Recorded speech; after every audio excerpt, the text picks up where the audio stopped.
കുഞ്ഞി പറ, നീ ഇതെന്തിനു കഴിക്കണ? പൂതം പുട്ട്. പൂതം പുട്ടാ? പൂതം പുട്ടല്ല, ഡ്രാഗൺ ഫ്രൂട്ട്. അയ്യോ, ഇതെവിടുന്ന്?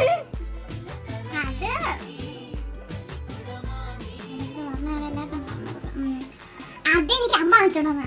അമ്മ വെച്ചോണ്ടോന്നേ? അമ്മ അതിന് വെളിയോട്ടൊന്നും പോണെ ഞാൻ കണ്ടില്ലല്ല. നിന്റെ അമ്മ വീട്ടിൽ ഉണ്ടായിരുന്നല്ല. ഞാൻ അത് അവിടെ കൂടെ പോയപ്പോഴാ പഴക്കടയിലെ മാമ എനിക്ക് തന്നത്. തന്നതാ? തന്നല്ല, ആ മാമൻ എനിക്ക് തരണമെന്ന് ആഗ്രഹമുണ്ട്. അത് കണ്ടാർന്ന് ഞാൻ ഇങ്ങോട്ട് വന്നതാ. ഇത് പോടാ, നിനക്ക് വേണമെങ്കിൽ ഞാൻ തരാം. അടിച്ചു മാറ്റിയെന്നൊക്കെ പറ, എന്നാലും കുഴപ്പമില്ല. ഇത് വെറുതെ കുഞ്ഞി വെറുതെ കുത്തിപ്പൂരം തരാം. ഇത് തോനുണ്ട്. ഇത് തന്നെ തോന ഇത് തന്നെ